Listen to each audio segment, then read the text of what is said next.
Hello, everyone, and welcome to episode 77 of the Rocket Punch Cast.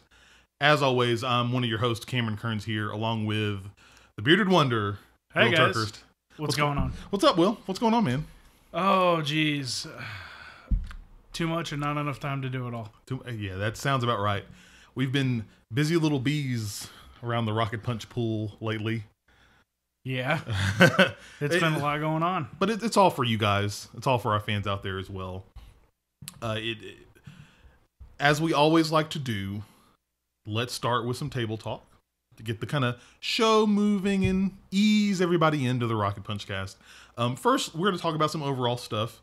We definitely wanted to say, to start the show out, congrats to Weird Giraffe Games. Carla and Nick Kopp, they were able to get their board game successfully funded.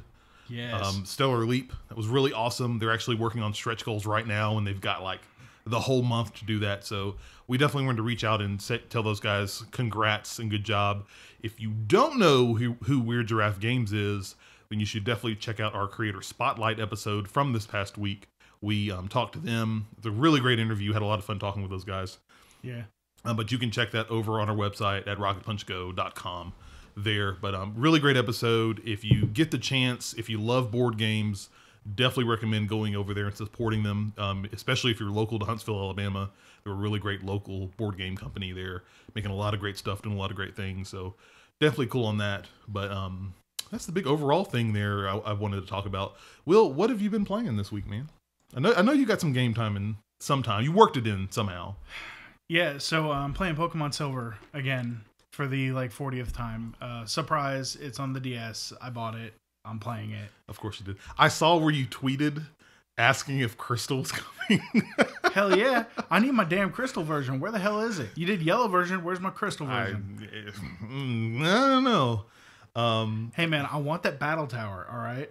But how is it? Is it still faithful to the original? Yeah, they wouldn't do it otherwise. I still go get to beat Assface in all of our duels. Surprise, guys. My opponent, his name is Assface. Shocker. Because he's a jerk and he steals things. Although, what was it Gary always called Ash? Oh, I can't remember. Do you remember? I can't remember either. I have to let us know, chat. We may be slipping here. But as far as what's some of the new functionality they added in the Pokemon?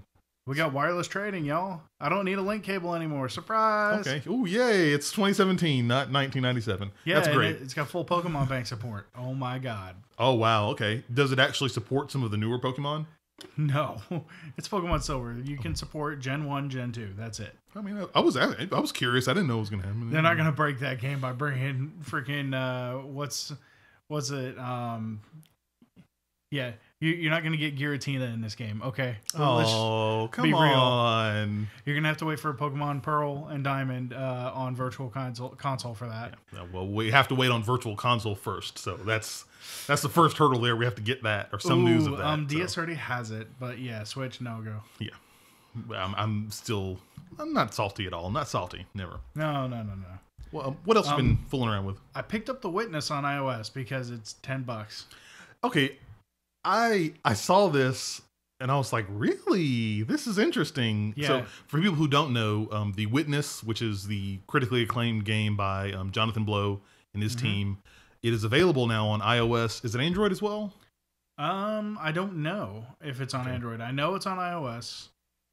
Beyond that, if you got Android and you don't see it in your marketplace, let us know. But I mean, what has your thoughts been about The Witness? Have you played it? Yeah, I mean, I've just been puzzling around in it for like. Yeah, I got like 25 minutes in the game, so don't quote me on like, oh, all this other stuff. I mean, it's great if I'm on a 15 at work.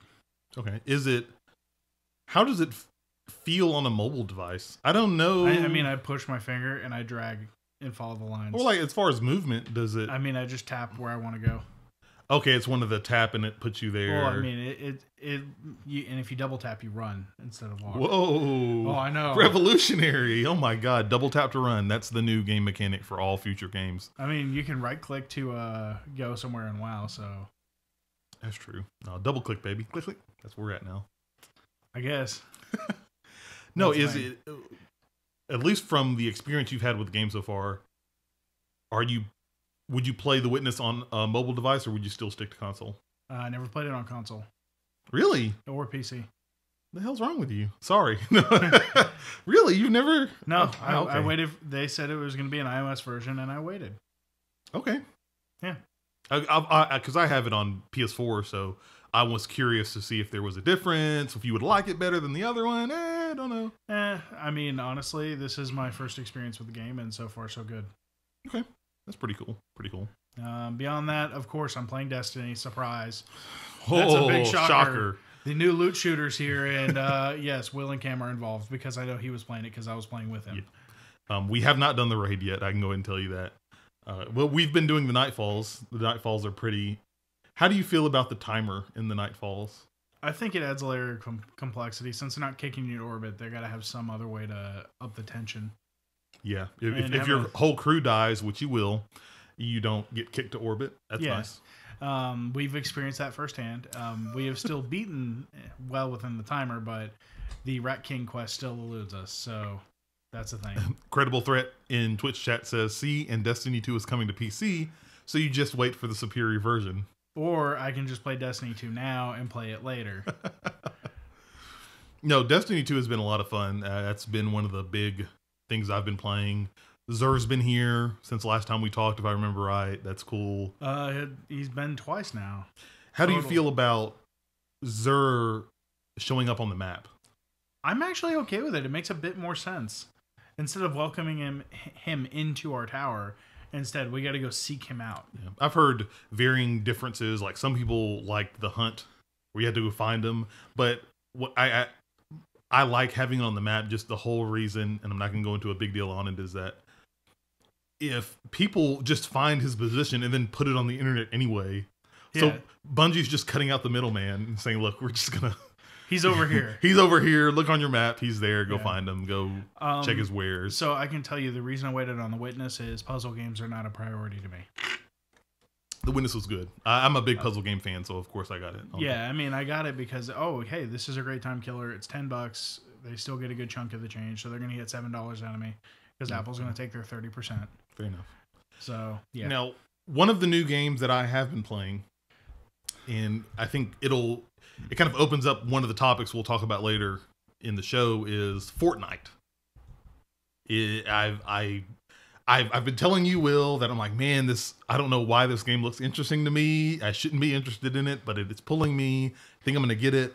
I went ahead and signed up for the early access program, whatever version of it, and I've been playing it. Okay. It is a pretty decent game. Pretty good. Now, how decent are we talking? It's pretty good. I'm liking it so far. The hooks are there. Like, I like popping in, and when you, at least in the first part, it kind of eases you into playing the game and showing you how the general overall mechanics work. When you go to missions, it puts you with 3 other people and you're working to kind of build your fort around this thing, and you have to get the waves of zombies. At least for the time that I've played so far, so I would probably say about 2 to 3 hours I've put in, maybe a little bit more. It feels pretty easy, but I don't think it's necessarily a bad thing because I'm still kind of learning the game.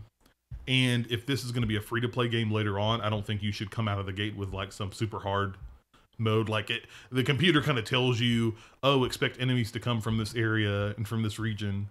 Although I'm predicting that as you get further and further in, you're going to get to a point where they're like, we don't know where they're coming from. You just build the fort and hope for the best. And then they start coming from different areas of the map. But the game is pretty cool. I like the art style and the characters in the game. It's definitely going to be a free-to-play game. I'm a very big fan of like clean interfaces. Okay. And this is definitely a free-to-play game. There are a lot of different buttons and graphics and icons and stuff from the kind of starting menu to when you're in the game, which annoys me a little bit, and I'm not a fan of that. But the gameplay loop is pretty standard fare. I don't think it's anything revolutionary. You're going out. I do like some of the missions where you kind of go in the city and you help rescue survivors. Then you have to get to this one point, get some materials to get it running, and then when you activate it, the zombies come out and they come try and attack you. Gotcha. Okay. I've been having a good time with that, but I guess that's what I mean by it's a pretty good game. If you are one of the people, if you're watching us on Twitch, you're one of the people, or if you're listening that is like, I don't know about Fortnite, it is going to be free to play in 2018. And they're also going to be, probably by the time this episode goes live for our audio listeners, it'll be on the 26th of September, it will have the Battle Royale mode that people have been talking about this week. That will be free for everyone. Oh, good. So I get PUBG for free, right? Yes. More or less. More's coming on that. Stay tuned. Yeah. The little tease for the topic of the show. But yeah, that'll be what's coming up there. So people will be able to get you'll be able to get an early taste. It won't be the actual game. It'll be that Battle Royale mode specifically. But if you've been curious about Fortnite, it'll at least give you a chance to test out what the mechanics of the game and everything, how it feels. So that's pretty cool. All right. But yeah, it's a pretty good game. I'm fine with it. I'm happy with it. It's not, it's kind of like if I'm sitting at the computer and I'm going to play Fortnite, I'll play and do a level and then okay, I'm good. So it's not bad. If you wait on the free to play thing, cool. I just kind of wanted to get in early and try it since it was all a buzz, but it's standard fare. I'm not going to sit there. It's revolutionary. So not bad. Not too bad. Not too bad. Okay. Anything else we've been playing? I mean, I'm always playing Dokkan Battle, so that Dokkan Battle. Let me roll my eyes hard to the right here. Yeah, I mean, I'm just saying that's always happening, so you can always understand that. Mm-hmm. Yeah. Let's see. Yeah, no, I'm good. Okay. Well, the one thing that we don't roll our eyes about. It's the Rocket Punch Cast, which is what this is. This is the podcast that we host where a group of friends come around this table, talk about video games and other games into microphones. For our Twitch and video watchers, you can watch us every Sunday night at 7 p.m. Central Standard Time, right here on twitch.tv/rocketpunchlive or youtube.com/rocketpunchgo. If you can't watch us on video, that's totally okay. The archive of this video and the audio version go live on podcast services around the globe every Tuesday. And what's really cool now is that for all of our audio listeners out there, the Rocket Punch Cast, along with Tank and Spank and Creator Spotlight, is now available on iTunes, on Google Play, and they will soon be coming to Stitcher as well. So those are your three main points there. You guys can definitely check us out and listen to all of the different podcasts we have there. You can, as always, you can always go to rocketpunchgo.com. That's your one-stop shop for everything we do, all the content we have. You can also go to patreon.com/rocketpunch. If you are ever trying to support us and help us in any way, you can definitely go to patreon.com/rocketpunch and help us out. Both those links are down there in our new Twitch frame at the bottom there. You can definitely check those out. Is that my wife? Yes. That was my wife. She didn't, if she wants to be on camera, she can be on camera. No, she's already moved on. Yeah, she's real quiet. She was so excited to get on camera here tonight. Incredible Threat says that's fine. I'll roll my eyes for that segue. Appreciate it, bro. But any new items that we have released, we had our last community event. So if you are local to Huntsville here, we had a nice, cool community event for the After Hours Game Dev guys. I gave a little speech on building your community to all the game devs there. It was pretty good. We had fun. Yeah, it was a good little event. We had a good, pretty good time. For this week, just so you know, for people watching on Twitch and for audio listeners, if you are in the North Alabama area, some of the community events that are coming up, on the 26th of September, there will be a board game night at Sugar Bell. Weird Giraffe Games usually hosts that. You'll be able to come in there. They might have Stellar Leap available for demo. I don't know. But come down, bring your own board game. We can play. I know I'll be there. I'll be bringing some new board games that I got. I got Antidote from Bellwether Games, who we did a creator spotlight on. That's going to be fun to play. And I got Quartz. Look at that. It's dwarves. So it's cool. I have no idea about this game. I just saw it and it was cool. I'll be playing that as well. Don't me. Dwarves are cool. I mean, it's no Lord of the Rings game. Lord of the Rings is done. That's so 2007. We're past that. No, we're not. But yeah, definitely come down there. If this Friday, the 29th, Asylum Comics in downtown Huntsville has a casual game night. Mm-hmm. Again, you can bring your board games or any handheld games or card games or anything you want. Come down there, hang out with a lot of cool people, and also check out Asylum Comics. They've got a lot of cool comics and gear, kind of nerdy stuff.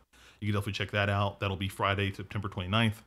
And if for some reason you were a Twitch streamer and you are in Nashville, on September 30th, this Saturday, we'll have the Twitch Nashville Community Meetup, where a lot of cool Twitch live streamers and whatnot will be kind of corralling up in Nashville there and kind of hanging out, having fun, networking, a lot of cool stuff. So if you're a big streamer like us, then you should definitely come and attend. I know I will be there. Depends on he gets off work.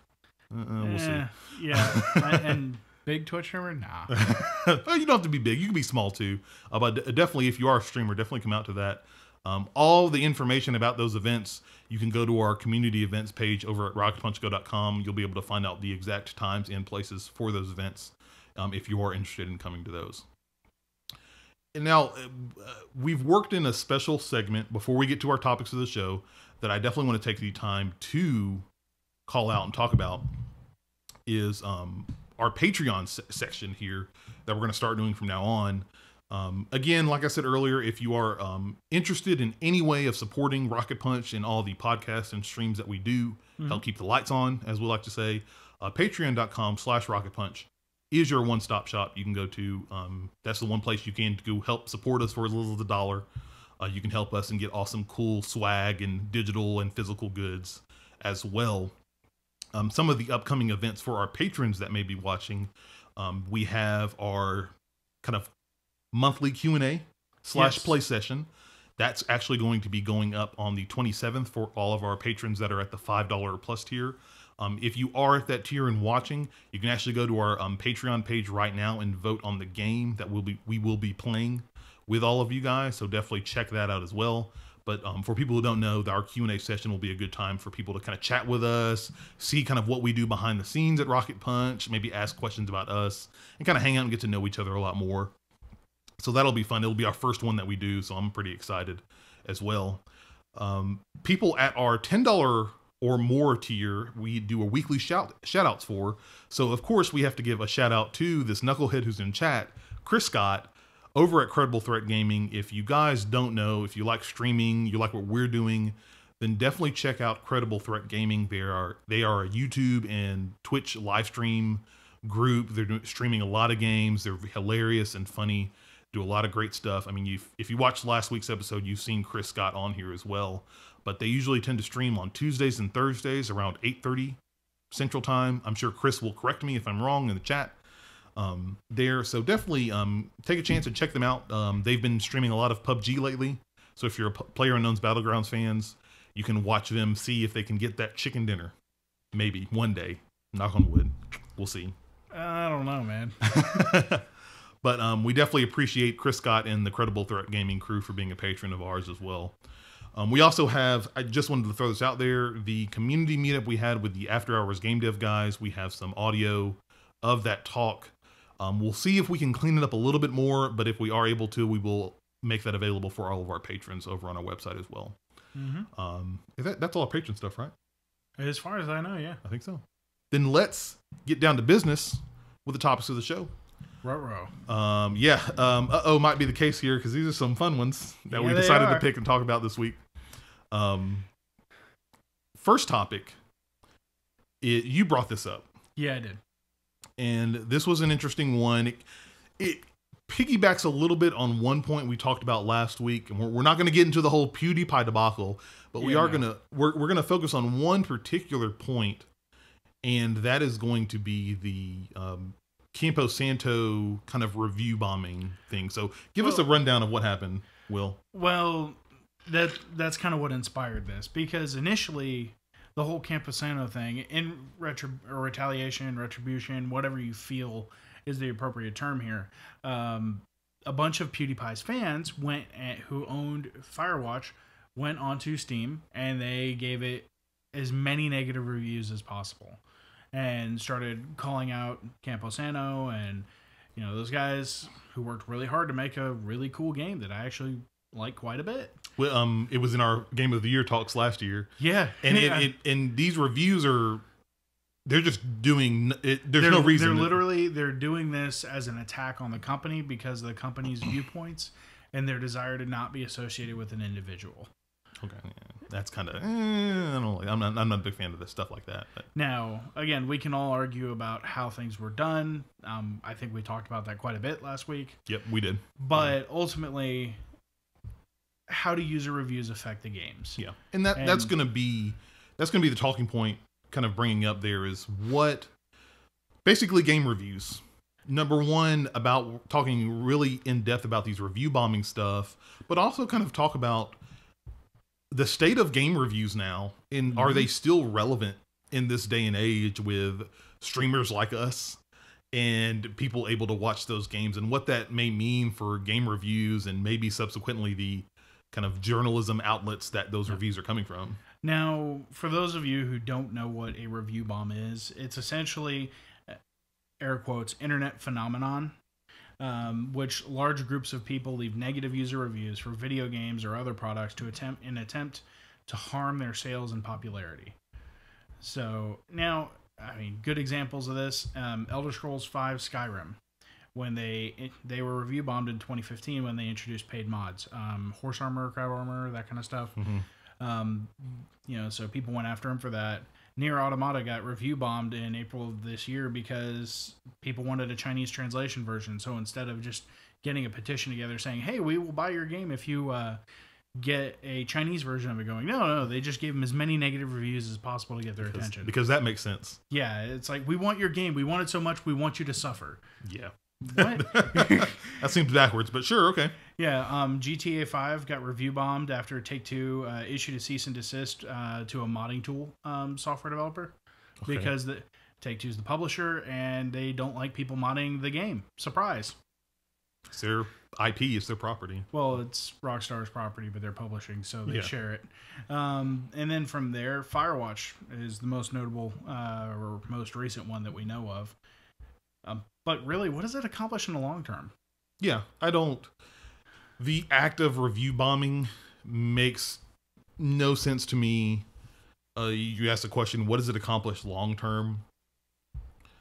Really nothing. I'd actually be curious to know if review bombs affected the sales of games that were review bombed. I guess that's the point I would drive home there. And actually, I always forget to tell everybody as well, if you are watching us live via Twitch or YouTube right now, if you have any questions or comments, let us know about this particular topic, or if you have questions for us after the show. After we're done with the topics, we'll read those questions out and answer them at the end of the show. But we're curious what everybody thinks about game reviews in general. And so Valve has come out with a bunch of data and saying long-term, it really doesn't do much. Mm-hmm. However, if you go based off just recent reviews, you'll see a bunch of mixed stuff or overly negative. But you got to look at the long term. According to them, that kind of evens it out. Yeah. But you know what, Stig? I'll see you at work. Stig in YouTube chat says, I just review bombed you. I don't even I guess you could do review bomb. We have reviews on podcast. Thanks, Chris. Yeah, thanks. So we're getting review bomb now. I appreciate it, guys. So I don't... Hashtag savage, yeah. I think this, kind of reflecting back on the topic we had last week, I think this kind of act reflects back on the community stuff. And we had a conversation about building your community and how you can have negative communities and people out there that are just like, if I don't agree with something, I'm just going, or if it's not right for me, I'm going to go and just do everything I can to make them fail and watch them fail. And I think that's horrible. I think it's wrong. Yeah, if you disagree with somebody, there are avenues for feedback. You can do it on social media. Yeah. You can do this all over the place, really, as far as that goes. But dropping bombs on somebody ain't necessarily the best way to do it. Exactly. And it doesn't really help anyone because, number one, what review bombs can do is it can degrade the validity of user reviews in general. Like I've talked to people when you go on Metacritic and people are like, oh, don't look at the user reviews. They're complete garbage. They're all over the place.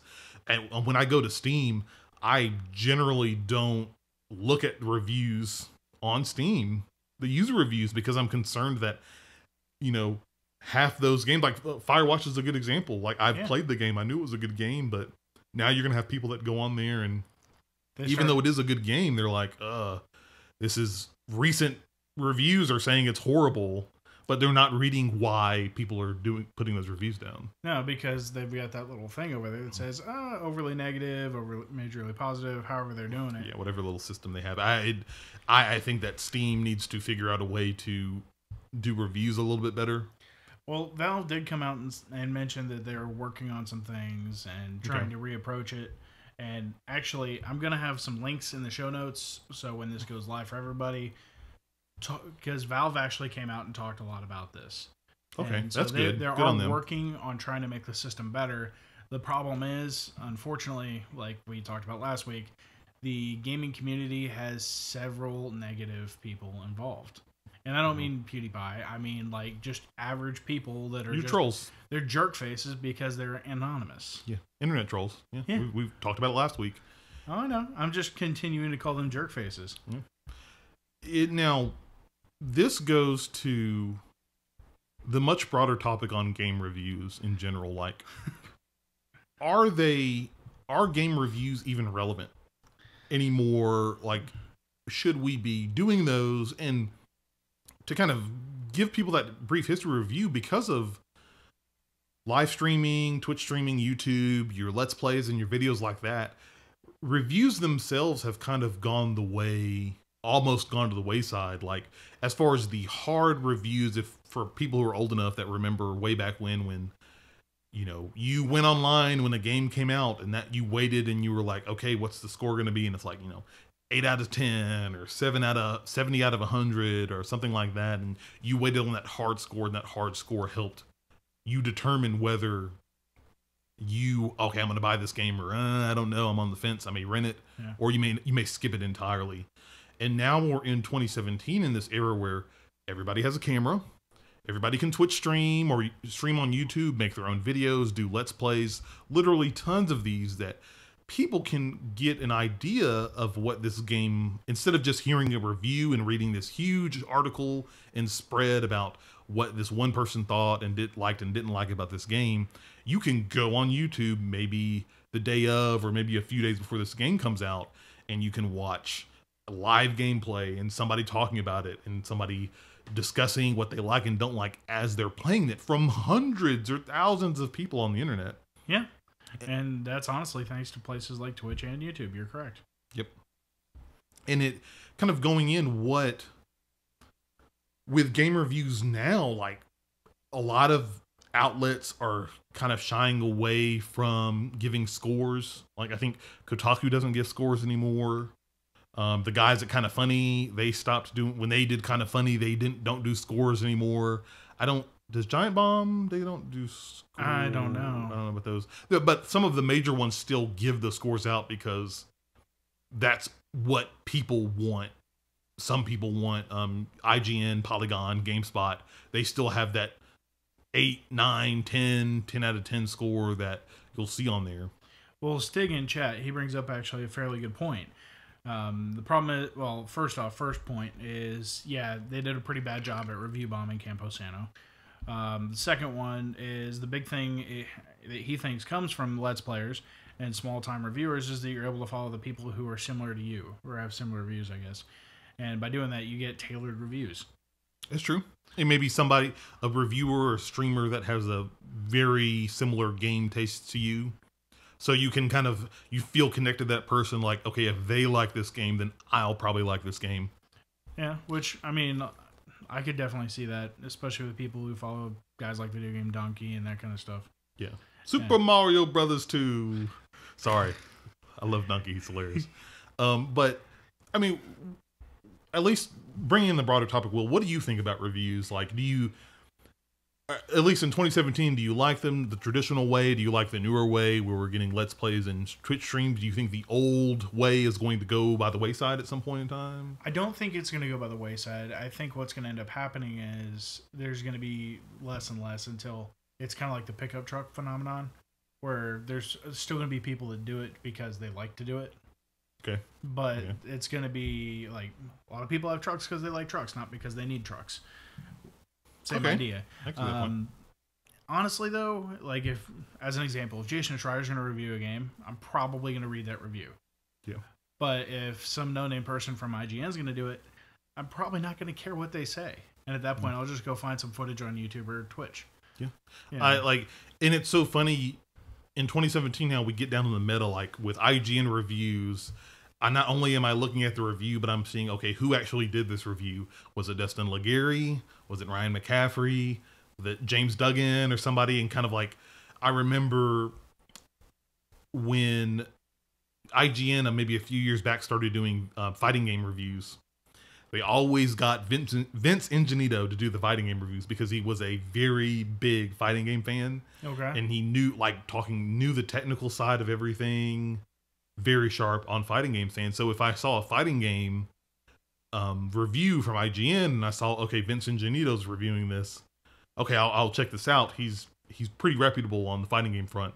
But if I saw like this other game that I was excited about, maybe like Halo or something like that, and Vince Ingenito was tied to it, I'm like, I don't know. I'm gonna take this with a grain of salt because I don't think he necessarily cares about it, and they tend to not be great. So kind of like that Pokemon review from IGN where there was like 7 out of 10 too much water. water. God, too much water. Holy shit. Oh God, I'm sorry, but that happened.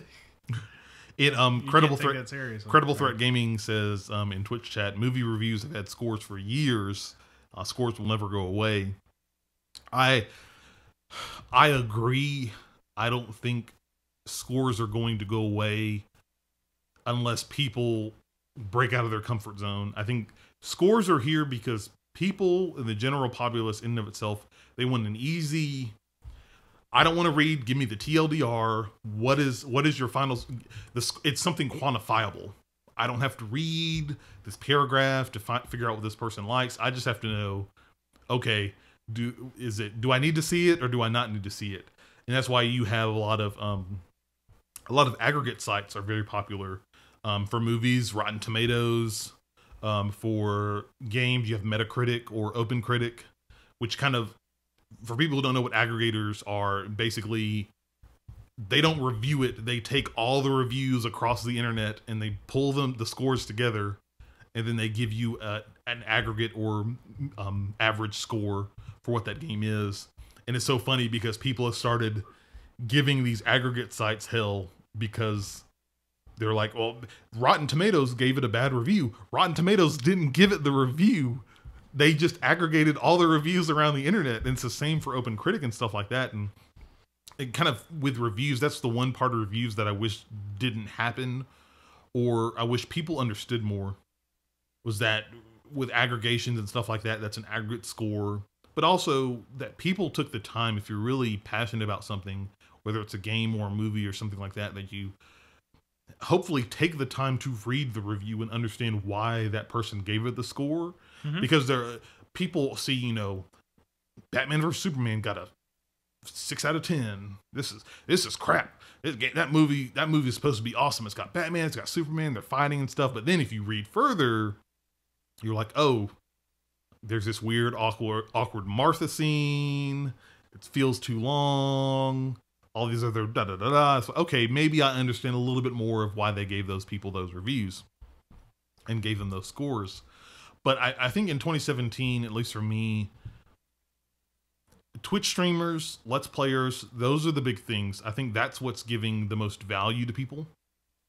Is that when Mario vs. Rabbids was coming up, I could actually go and watch some gameplay videos of this game in action and see, I was already interested in it, but actually see if I wanted to play it more. Gotcha. And same with other games as well. I think that helped me as a consumer in a better way to say, okay, I want to get this game or I don't want to get this game. Fair enough. Actually, Stig in chat again. He thinks reviews are the more pragmatic aspect of gaming. They're as still reliable. Clipping, texture, resolution, mesh quality can be rated pretty accurately regardless of opinion. Yeah, that's true. I can't disagree with you on that.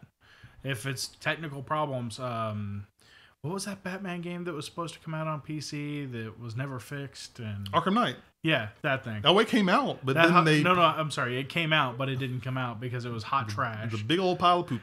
Yeah. Incredible Threat says, too much Martha, 2 out of 10. Batman v Superman. I think that from certain points on a game review, yes, I think that's true, where it's very clear cut. But I think what kind of gets put in the weeds is that games are treated as art. So you can have a game like picking out of my here, Anthem. Looks gorgeous. Looks so realistic. So if you're basing on that point, you're like 10 out of 10. That game was gorgeous, man. You can see the eyelashes on that girl's hair as she gets into her mech and flies off. But you also, if you're treating it by that aesthetic, then what would you say about Okami? That isn't necessarily like the most realistic graphics, but is very artistic and in that sense, and looks beautiful in that way. And there can be splitting hairs and something like that as well with games like that. But I do agree that generally we have a standard format for this game looks like crap, this game looks beautiful, and have people fall in between, and we always have to doubt that and figure out what's going on with that. So sorry, I forgot to silence my phone, guys. I tell you this before every episode: silence your phone. Yeah, I know, that's my bad. You're not getting that gold star today, sir. Sorry. Yeah. Oh no. Should I start acting like Butters from? Oh no, sorry, guys. I'm just such a screw up. But I'm curious how reviews are going to go moving forward. We have a lot, like even your big name outlets now have streams, and they stream the game live when the game goes live on Tuesday. They did it with Destiny. I'm okay with that, actually. Get somebody and get them to play it. Let us see how they play. Well, that's because they see the value that's providing to consumers. I agree with generally people in chat that reviews numbers aren't going to go away. I think unless people decide to look, we're actually going to consume and understand our content more. People are just going to take the easy way out and say, what's the score? 8 out of 10? Okay. That also boils down to another conversation that we're not going to go down to, but I don't necessarily like about game reviews, where if it's anything less than an 8 out of 10, it's bad. Yeah. Oh, but we kind of have a topic on that. Should you play bad games? Yeah. Well, even so, I guess more talking about Destiny was generally considered like a 7 out of 10 game. So, actually, I think the Destiny 1 vanilla was like a 6 out of 10. 6 or 7. I mean, No Man's Sky was a 6 or 7. Yeah. But yet, not everybody generally, there were problems with the game, but people still enjoyed the game. I enjoyed both of them, whatever anybody says. I mean, hey, they got me hours of entertainment. But it's just the fact of, if you see your favorite game gets an 8 out of 10 instead of a 9 or 10, you're like, this is ridiculous. You try and invalidate that reviewer's opinion. Yeah, which, I mean, just because they didn't get the score that you wanted. Hey man, I love Destiny 1, but I know it had some shortcomings. Yeah. Like, I'm sorry, was there a story? I couldn't remember. I was too busy shooting things. Yeah. And people that are watching on Twitch or audio listeners, what do you guys think about game reviews? What are your feelings towards them? Is that the way it's always going to be? Are we leaning more towards the streamers and YouTubers now? Are you still liking the scores? You don't like the scores? Let us know. If you're watching via video now, you can let us know in chat. If you're listening via audio, you can tweet us at RocketPunchGo. Let us know what you guys think about game reviews. But now, the fun topic. The meat and the potatoes. Yeah, the big topic we saved for the end. Credible Threat in chat asked, hey, something's wrong. You have PUBG as your game that you're playing. No, there's a reason we put that on there. Yes. And Actually, I want to read this out. Stig in YouTube chat says, props to No Man's Sky for sticking to it and winning back their core audience. I agree. That's a totally different conversation we're going to have, completely separate. We'll have to talk about that off mic, but I totally agree on that one. We're going to talk about PlayerUnknown's Battlegrounds, and a very interesting topic. Another topic that you brought to the table, and I was like, oh, that's really good. We need to talk about that. Yeah. I got a little heated when we talked about it, so in advance, I might get a little heated when we have this discussion because I've got some views on it. But we're going to talk about PlayerUnknown Battleground in the state that not just the game is in, but the game is in relation to how everybody's seeing it. So tell us a little bit. I know you pulled up the story. What happened with what was the PlayerUnknown Battlegrounds news this week? So they're kind of heated at Epic Games right now. And that's because Epic Games, guys making Fortnite, are coming out with a Battle Royale mode. Yep. Now, the reason they're heated is they use, what was it, the Unreal Engine? Yeah. Yeah. Unreal. So they're using the Unreal Engine to make PUBG. Well, they're upset because they feel that Epic Games took some of their ideas and made a game. No, I have views on this as well, but when they announced it, they did say, hey, people really like this. Why don't we add this mode to the game we're making? Yeah, and they've basically, Fortnite, their Battle Royale mode, we talked about it earlier in the show, what they're doing is they're taking their fort building mechanic and killing enemies, and they're basically making a Battle Royale mode where it's basically like PUBG, you'll be dropped on a map, but with Fortnite, you can actually build forts and kind of make houses and set traps. So if people come into your house, you could kill them with traps. But the kind of one versus 100 Battle Royale mechanic where you basically going in and fighting 100 people on this map still applies. Oh my God. That's the Battle Royale mode, and people even in their press release when I'm thinking when Fortnite talked about introducing this mode, they said, hey, people really like PUBG. We at the studio really love games like PlayerUnknown's Battlegrounds, so we thought it would be great to add this mode into our game. And now by the time this goes live for our audio listeners, they are bringing the Battle Royale mode for free to consoles and PC. I think in particularly to consoles before PlayerUnknown's Battlegrounds on both PlayStation 4 and Xbox One. And so this kind of got the creators of PlayerUnknown's Battlegrounds a little salty. If you want to take like a dump truck of salt and dump it into a pool, that's kind of what they do. The little, the Italian guy spreading the salt. A lot more than that. But so of course they're heated. But this brings up the question though: can something like this? Can somebody own a genre? Quotes or a game mode, because if they're upset about this, then how would id Software feel about people taking Deathmatch from Doom? No, id Software needs to sue every developer that has Deathmatch, because Deathmatch is their thing. That's what they started with, if I'm not mistaken. Chat will correct us if not. Oh yeah, Credible Threat Gaming does Rage Table Flip with boatloads of salt. But the thing there is, Polygon had a good article we'll put in the show notes that talked about basically the developers of PlayerUnknown's Battlegrounds. Not Brandon Green, not the creator, but the kind of, I think the Korean studio who's doing it. Yeah, it's the studio behind it. They are considering, quote, further action against Epic Games and Fortnite because of this Battle Royale mode. And it brings up the question, should Des be able to take a copyright on that mode? What's going on? What is PlayerUnknown Battleground doing? They've got a good role. They're now the top selling, not the top selling, but they have the most concurrent players of any game on Steam, above Dota 2 now. And what this looks like from the outside in to a company, and kind of digging more into PUBG and PlayerUnknown Battlegrounds. We've kind of bounced around the topics before, but really talking about what's going on in this particular sense, and kind of ask a couple of other questions with PUBG. A big conversation has been going around. Should it be Game of the Year for 2017? What does this whole argument and topic mean for the future of PlayerUnknown's Battlegrounds? if they have to overcome it or not. And like you said, can a developer own a game mode or genre? So first off, thoughts. What are your thoughts? You said we had thoughts. What are yours on this whole first scenario about the law, further action? So I hope they get laughed out of court if this is going to... Yeah, well, not all FPS games, because you got to remember, Doom beat GoldenEye. So you got to take that into account. Yeah, it's honestly ridiculous.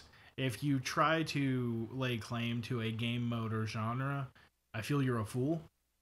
And that if someone beats you to market and does it better, then that's on you. You should have done it better because you were the first. Yeah, and that's even still up for debate because people haven't tried the mode out to know if they're doing it better or not. Right, but the point is it's being done. And if you want to innovate and create a mode and then push that forward as the basis of your game, then you better be doing it better than any other person out there. Because if you're doing it and it's something new, if it's something like this, let's see, Ubisoft could add this into Ghost Recon Wildlands easily. Yep. I mean, and not even taking away from Fortnite, Grand Theft Auto Online. They've already got have a Battle Royale mode that came out way before Fortnite did, like a month ago. Ubisoft has already talked in their quarterly financials, like, we would really love to get in on this Battle Royale mode. Hint, hint, hint. All Credible Threat says all MMOs owe money to RuneScape. They would love that. I would love to see that battle. And then Stig, first-person ability team-based shooter. Oh boy, but Overwatch versus that other game.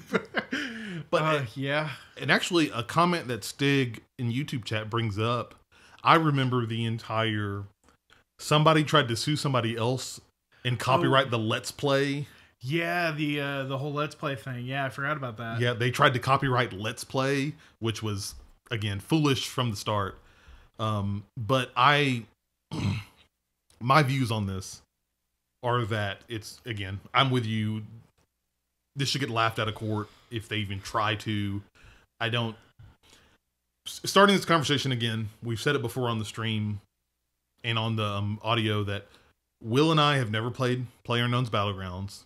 Not saying we may never try it or do anything like that. We just haven't purchased it, and it's not jumping at us like it is everybody else. I will go on record and say I'm never buying that game. It does not interest me. I won't pay money for it. But you might play it. You know, if somebody has it and you're like, hey, try PUBG, you're like, oh, okay, I'll give it a shot. No, because I'll just go play Fortnite or Grand Theft Auto 5 because I already own GTA 5. He says that now. Just give him some time. No, I'm going on the record. I'm not touching that game. They can keep all. I'll keep my money. You keep your money. But like, you stay in your corner, I'll stay in mine. Is that it? Yeah. Well, hey, when you're going to start throwing things around there like, well, we don't like how that sounds, we may have to take further action, you immediately turn me off of any game you'll ever make, and I won't support you. Yeah. Sorry, I know that may seem a little harsh. Well, yeah, kind of throwing it out there, we've never played the game. That being said, I can speak for myself in saying that I respect PlayerUnknown's Battlegrounds for what it's doing and what it's done. I mean, I totally agree with people saying that this is nothing short of a phenomenon. Keep your money, bro. I'm not gonna play it. It's been huge. Like, again, it topped Dota 2. That alone shouldn't be ignored. I think it's sold over 10 million copies. Yeah, it has. Which is good on them. I mean, hey, you made a game that people are liking and they're playing. That's great. And it's still in early access. Yeah. And I think that the issues that Stig in YouTube chat says Battleborn, we're not going to open that can of worms today. That is a whole different problem. No. Rip Battleborn. Last update's coming soon. Over a year. That's a shame. But talking with this whole legal stuff, I think it's foolish that. Honestly, for me, reading this and seeing what they're trying to do, I think that the developers of Battleborn of PlayerUnknown's Battlegrounds are jealous. Clear cut. I think that they are a little jealous that the number one, that Fortnite is bringing a similar game mode and they're beating them to console. Well, you also got to remember, because of what's going on with PUBG, the only console they're going to be on is the console that sold less units, the Xbox. Which it's still selling great. That's not a shot against Xbox. They're outselling the 360. It's just they're second not place. the PlayStation. They're second place right now. Yeah, they are. And I'm sure that was a deal that Microsoft made. Yeah, you are correct, Stig. That is Battleborn. I think that they're jealous that they couldn't get on consoles because right now we still don't have a hard date for PUBG on Xbox One. No, they just said this year. Right, and it's being published by Microsoft instead of that developer. Yep. Which means Microsoft has a lot more control on that. Yep. But then you have these guys that are also in early access. They're releasing, whether you want to call it a PUBG clone or another Battle Royale game, I'll leave it up to you, but they're releasing their Battle Royale mode to PlayStation 4 and Xbox One for free. Yep. And I think what the developers, number one, they're afraid of is they're afraid that once it goes for free, by the time PUBG gets released on Xbox One, people may not jump immediately to it because that's $30. And Fortnite's free. Fortnite's free. It's free to play.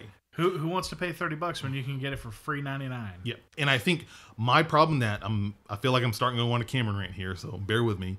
My problem with that is that's completely ridiculous. If you are scared and jealous that somebody's coming before you, then you have a problem. Because I think as a game developer, and my view on PlayerUnknown's Battleground is that the game is good. The people are enjoying and loving the game. You're continuing to iterate on the game and make it fully featured.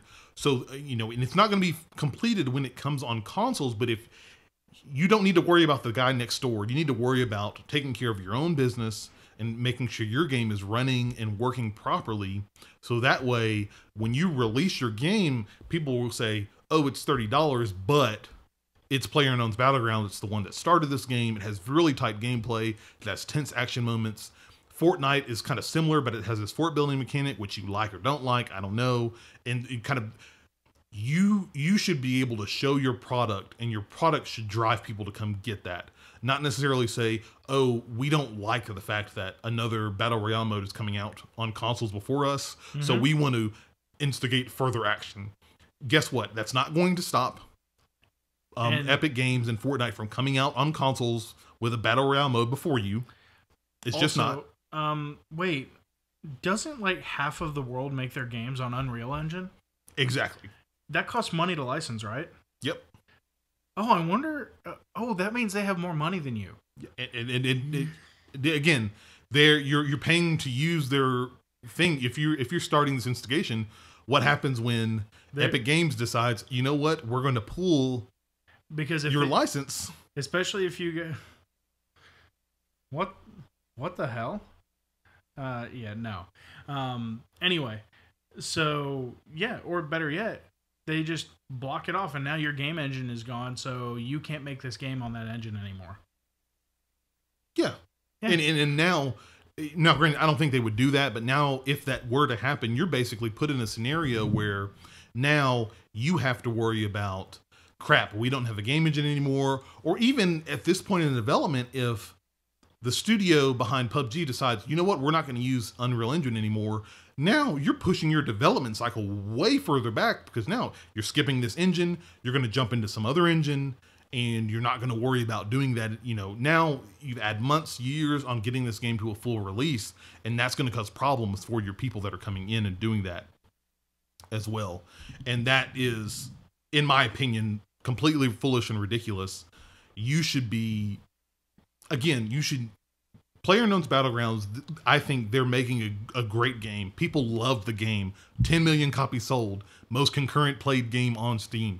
That should be success enough for you that you shouldn't have to worry about Fortnite and the Battle Royale mode. When you come out, even if it's going to be $30, you're telling people you're getting what you pay for. That's what you're getting. We don't, boom, Battle Royale mode for Fortnite is there. It's free to play. If you want to try it, give it a shot. But if you want the true Battle Royale experience, what that everybody's been crazy about, and the one that started it all, come pay $30, come play PlayerUnknown's Battlegrounds. And that's why I think I think they're jealous. I think they're scared that they're going to lose out on money because another game company, another mode's going to come out first before them and beat them to it. Yeah, no, it's totally viable. But honestly, some marketing and finishing your game and getting it out of early access would be the best way to reply to that. Yeah, I mean, there's a reason for early access. I don't have any qualms in thinking this game's going to come out of early access anytime soon. Oh no, I'm just saying finishing your game and getting out of that. Yeah, because all this is unnecessary drama that you're drawing to your game when you're having arguably one of the most successful games in 2017. And now you're going to bring in lawsuit and stuff just on something that I think that is quite petty. Yeah. And now, if you guys don't mind, if you're new to this, just remember we're gonna answer all the questions at the end. Just a heads up. Yeah. So yeah, if you guys have any questions about the topics we're talking about, or any questions for us, we do have a Q&A section at the end of this topic. We'll definitely answer those to the best we can. Next question on this topic with I dubbed it PlayerUnknown's Battlegrounds versus the world. There have also been topics going on about Game of the Year. Yeah. And one of the points is, should PlayerUnknown's Battlegrounds be considered for Game of the Year? Now, I'm going to let you go first because, again, I had a small Cameron rant when we talked about this playing Destiny the other night. But what do you think PlayerUnknown's Battlegrounds, with its emergence, all these sales being in early access, but having this success, do you think that will impact and kind of influence Game of the Year talks at the end of this year? When does the game finally come out as version 1.0? We don't have a date yet. Then no. Okay, that's how you feel? Yeah, if the game is not out and you're in early access, you're alpha testing, you're beta testing, regardless of how people are giving you money to do it and how many are throwing money at you, it doesn't mean your game is out, which means you are not eligible.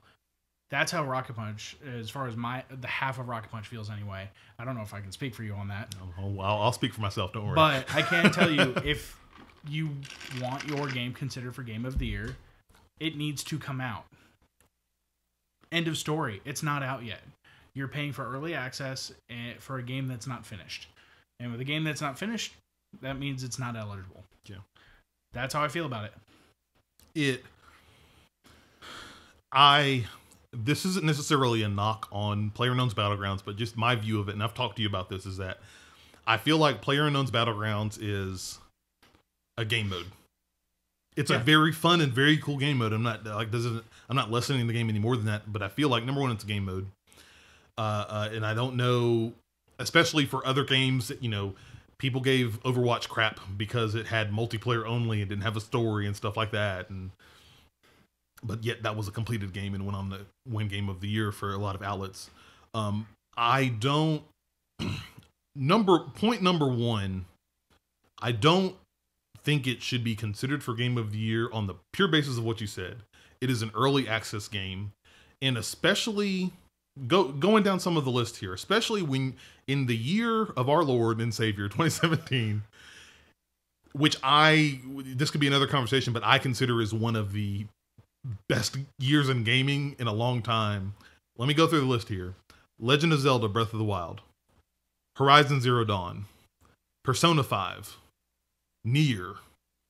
What else? We've got Super Mario Odyssey coming. Yeah. Those are just 5 of a megaton load of games that have been coming out. Very good, high quality games. Or how about Hellblade? Oh, geez, there's so many damn games. I mean, Destiny 2, I'm gonna be real. It's probably not Game of the Year. But it's still fun. But the game is good and fun. It's a final version 1.0. I feel like we've had such an inundation of games this year that were good or great. Not just like a handful that, these are good, these aren't good. Snipper Clips. That game is awesome. Arms? No. Okay. Arms is cool. I like my Arms, but let's be real. I would put Mario Odyssey over Arms. Yeah, I haven't even played Mario Odyssey yet. I'm just like, but the hat, he gets Kirby powers with his hat.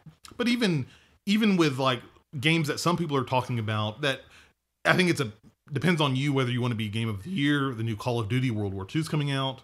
You've got Assassin's Creed coming out. You like you said, Hellblade, which is a great game. I need to finish that. I have literally so many fun games that I've bought and purchased over the last year. I can't even remember all of them. The Octopath demo, well, that's a demo. It's not eligible for Game of the Year. I think that my point on that and the point of early access with PlayerUnknown's Battlegrounds is that those games spent years in development. Mm-hmm. Developers that worked extremely hard. Not like I'm lessening the development work that the guys at PUBG are doing, but they worked really hard, made a complete polished game. A fair amount of those games came out with, if it was a bug or two, it was like a quick patch they fixed within a day or two. Other than that, they were basically feature complete. Legend of Zelda Breath of the Wild is one of those games. Like, I mean, it basically came out rolling out of the gate. No bugs, no problems, no nothing. Sold 102% to Switch sales, and just for the Switch version. That doesn't include the Wii U version. Exactly. And I think it would, I don't want to say like spit in the face, but I think it would be very bad for gaming as an industry if an early access game that's not complete yet, so technically we don't have the full picture of what this game is going to look like when it finally launches, is going to should be Game of the Year. Now let's say a perfect example. So people may hate me for this, but Destiny. Let's say that everybody was so hyped for Destiny when it came out a few years ago. Let's say we played the beta. Yeah. Or the alpha, and everybody's like, oh, this is so cool. We can't wait for the new game. But then people just took that and said, oh, this is we're going to give Destiny Game of the Year based on that alpha. Looking in hindsight now, that not a chance in hell. Vanilla Destiny, 6 out of 10, it earned that spot. Yeah, especially when people realized that the game opened up, but there really wasn't anything in that open world there that people were able to play. Ooh, let's go kill that spider tank over and over again. Yeah. Oh my God. And I for me, I feel that's the same thing with PlayerUnknown's Battlegrounds. Again, not knocking the game at all, but I think that come talk to me when your game is in 1.0. Talk to me when the game is finished, when you have the feature complete set, when you have the full vision of what this game is supposed to look like coming out. And I think that maybe some journalists, some outlets are maybe considering making this Game of the Year based on the pure reason that one of the, I think, weaknesses of early access is that your game, a lot of times games get that huge burst of people talking about it when it's released or when it's available to play. Mm-hmm. And I think that depending on how long the development for this game goes, it could be a year and a half before it's released finally, at which point people aren't going to be talking about PlayerUnknown's Battlegrounds as much. You look at people, and we've had some questions, we'll answer about it later, other studios with much greater resources, Ubisoft, EA, Activision, that are looking at this game and saying, people really love this Battle Royale mode, we need to put it in our games. And by the time this game gets fully released, guess what? Now I can get The Division with a Battle Royale mode. Let's be real. Division's dead. It's probably going to be Ghost Recon Wildlands. Yeah, maybe. Yeah, we'll see. Plus, better gunplay. But still, I mean, yeah, I don't disagree with you at all. Yeah, I just don't. It's not a knock-up PlayerUnknown's Battlegrounds. I think it should be, as a cultural phenomenon, I think it's recognized. A lot of people are playing this, but it's not complete. It's not done yet.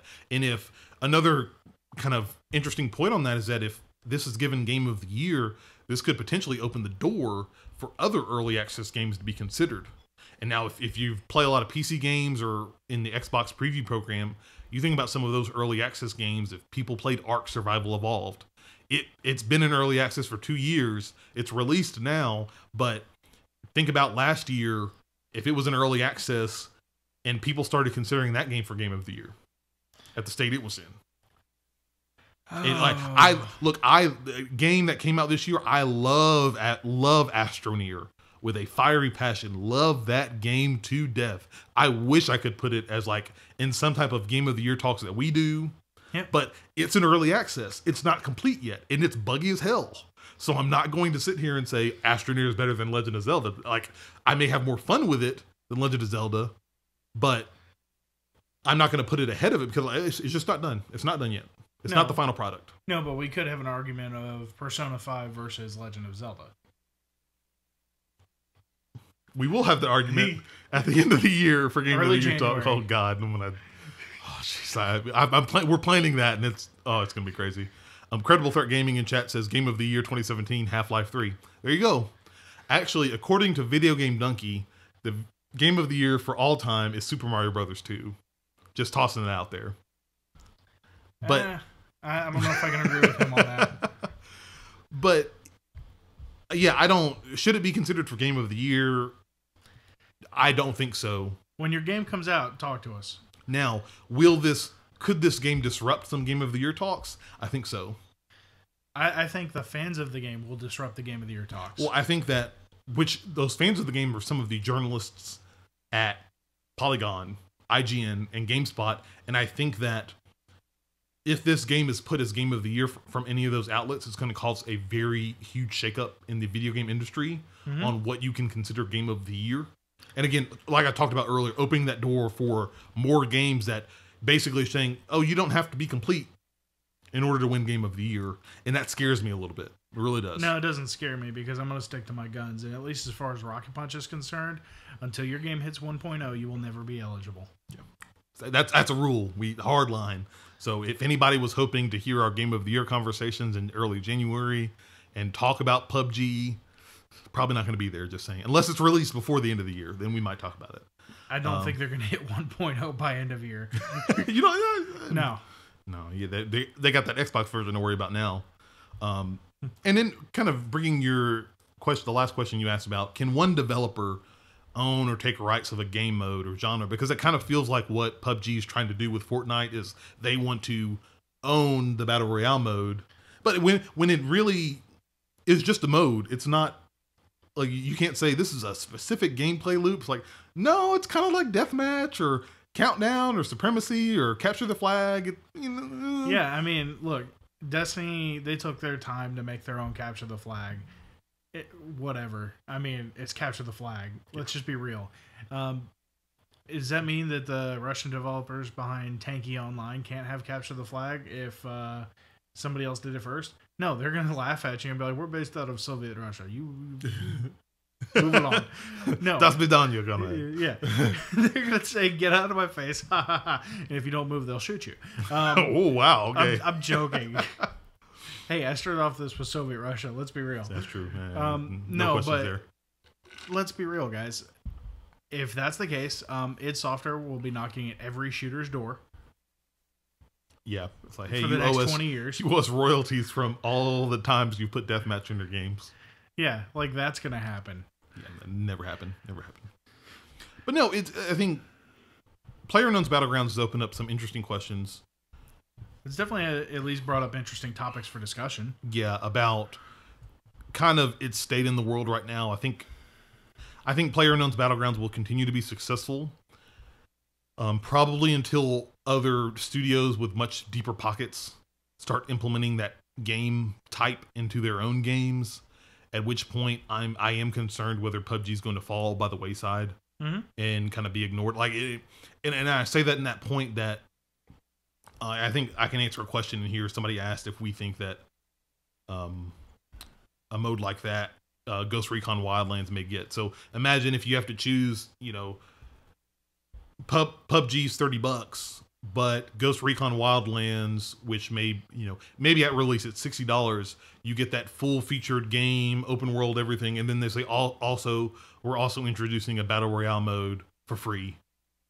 If you're already on the game, you just get this. Yeah. Or it's part of their DLC season pass. Or even if that game mode comes to it after it's been released, now you could probably pick up Wildlands for, if you catch it on sale, $40, maybe a little bit less than that, and you get all of Wildlands plus a PUBG style mode. Mm-hmm. I think that's hard. That's a hard sell, at least for most consumers. Like, you pay the same amount of money, and I get a little bit more on one side as opposed to the other side. And that's the whole thing with the Game of the Year mode. We don't know what this game looks like completed. Is it just going to be this mode?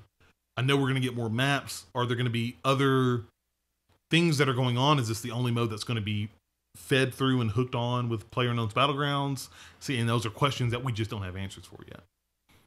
I will agree. Well, guys, any other questions? Feel free to hit us up now. Yeah. We're end of the topic. We're now in the Q&A section. War Hero Gaming 24 asks in Twitch chat, do you guys think that maybe Ghost Recon Wildlands will get a battle royale mode? My thought, likely. Only reason is because Ubisoft has already talked about in their quarterly meetings about they like PUBG and they're watching PUBG intently. And I think with their success, they're like, yep, we need to put a mode in that. I would not be surprised if the developers at Ubisoft came out and said, we have a new free battle royale mode for Wildlands called X. We'll be rolling it out soon. They've already got the huge maps. Make some environmental changes. 100, 1 versus 100. Maybe you pick your loadout before you go in. Yeah. And you go to town and see who wins there. Any other questions I missed? No, I think that was the most recent one. But if you guys have anything else, please feel free to hit us up. Eddie03825 over on Twitch chat says, he asked, how do you guys feel about the Xbox One release?